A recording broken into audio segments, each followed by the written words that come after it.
کون سی بیماریاں ایسی ہیں جو جادو کی وجہ سے لگ سکتی ہیں؟ عموماً جو ہم نے اپنی فیلڈ میں دیکھا ہے،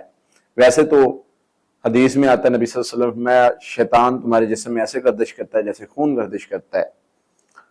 تو کیا وہ کوئی بیماری لگا سکتا ہے؟ تو بیماری لگانا بھی پاسبل ہے، ممکن ہے، جیسے حضرت ایوب علیہ السلام نے کہا وَأَيُّوبَ إِذْ نَادَىٰ رَبَّهُ أَنِّي مَسَّنِي الشَّيْطَانُ بِنُصْبٍ وَعَذَابٍ۔ حضرت ایوب نے کہا اللہ مجھے شیطان نے چونکہ بیماری دی ہے، اور بعض مفسرین نے خصوصاً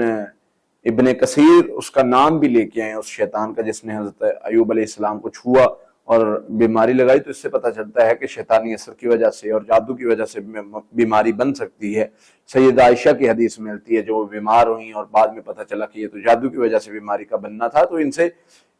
ان چیزوں سے محسوس یہ ہوتا ہے، پتہ یہ چلتا ہے کہ جادو کا معاملہ ہو سکتا ہے اور بیماری سے اس کا تعلق ہو سکتا ہے۔ اب اس کا حل کیا کیا جا سکتا ہے وہ چیزیں آگے انشاءاللہ ڈسکس کرتے ہیں۔ بیماریاں کون کون سی لگ سکتی ہیں؟ عموماً جو ہم نے دیکھا ہے وہ خوف کی بیماری، خوف وسوسے کی بیماری، بھولنے کی بیماری، سٹمک ایشو، معدے کی بیماری،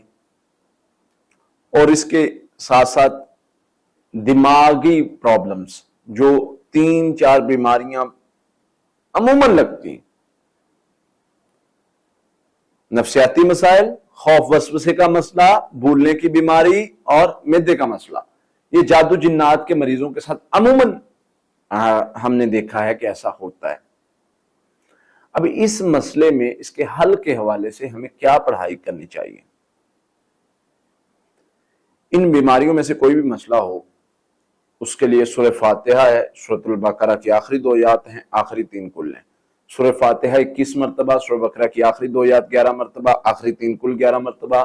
لا حول ولا قوۃ الا باللہ 300 مرتبہ، اعوذ باللہ من الشیطان الرجیم 300 مرتبہ اور 11 مرتبہ درود شریف۔ یہ پڑھائی ان بیماریوں سے نکلنے میں بڑی زیادہ ہیلپ فل ہوتی ہے اور اس جادو کے علاج کے لیے بڑی زیادہ فائدہ مند ہوتی ہے۔ یہ ہم نے یہ دیکھا ہے کہ جس کو جادو، بیماری والا جادو ہو، ایک یہ عمل، ہاں ایک اور طرح سے مسئلے آتے ہیں جو اس طرح کی بیماریاں جادو جنات سے لگتی ہیں، ان کے لیے یہ عمل بہت زیادہ فائدہ مند ہے۔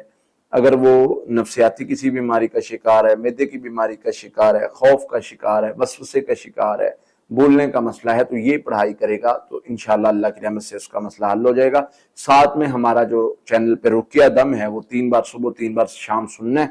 اس سے یہ ہوگا کہ جو بھی باڈی کے اندر شر، بیماری اور اس سے ملتے جلتے جتنے بھی معاملات ہوں گے، اللہ کی رحمت سے، اللہ کے فضل سے وہ بہتر بھی ہو جائیں گے اور اثر ان کا ختم بھی ہو جائے گا۔